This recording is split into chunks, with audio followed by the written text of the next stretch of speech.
Ntuusa ate n'essula ey'omwenda eriko omutwe ogugamba nti kati asenga ku bulyankuyege. Kati asenga ku bulyankuyege. Kati teyalina bintu bingi era tekyamutwalira bbanga ddene kusengula buntu bwe yalina. Bwe yatuuka e Bulyambwa yasanga Kasatiro yamulinze dda.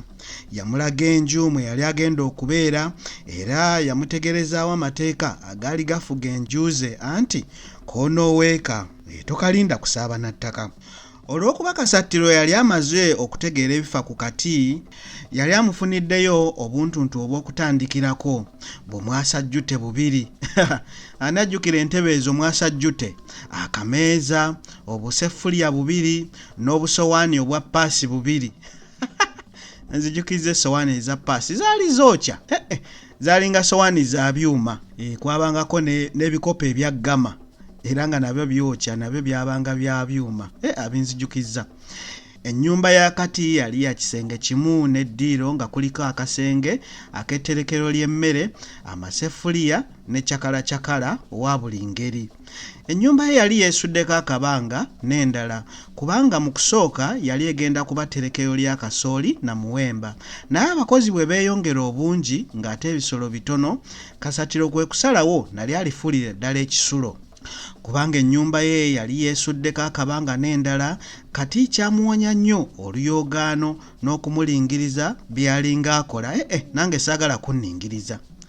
Yali mwagazi wa bimuli era olwatuuka n'abisimba, era mu bbanga ttono nga buli omu yeewuunya obulungi bwabyo, gattako n'okulabisa obulungi ennyumba ye.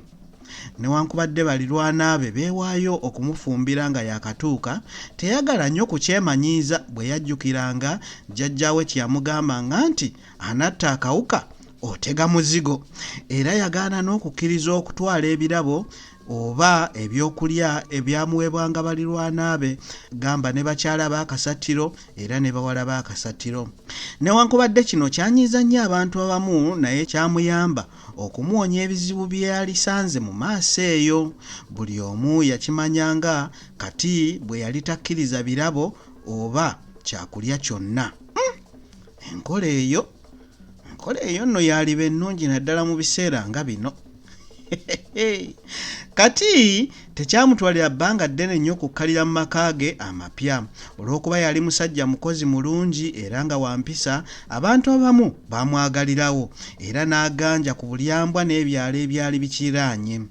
Newankubadde obudde obusinga yabumaliranga mu kulabirira na kujjanjaba bisolo bya Kasatiro, n'abantu abalala baamutumyanga okubayambamu ku bisolo byabwe nga balemereddwa, era ebiseera byonna yasitukirangamu awatali kwekuluntaza. Oyo nno ye Kati, yali musajja mukozi ddala. Bwe ntyo ssuula ey'omwenda nayo nengimalako, ate muninde mweddako nga Mukama akkiriza awangaale nnyo omwana wa Nabijjano.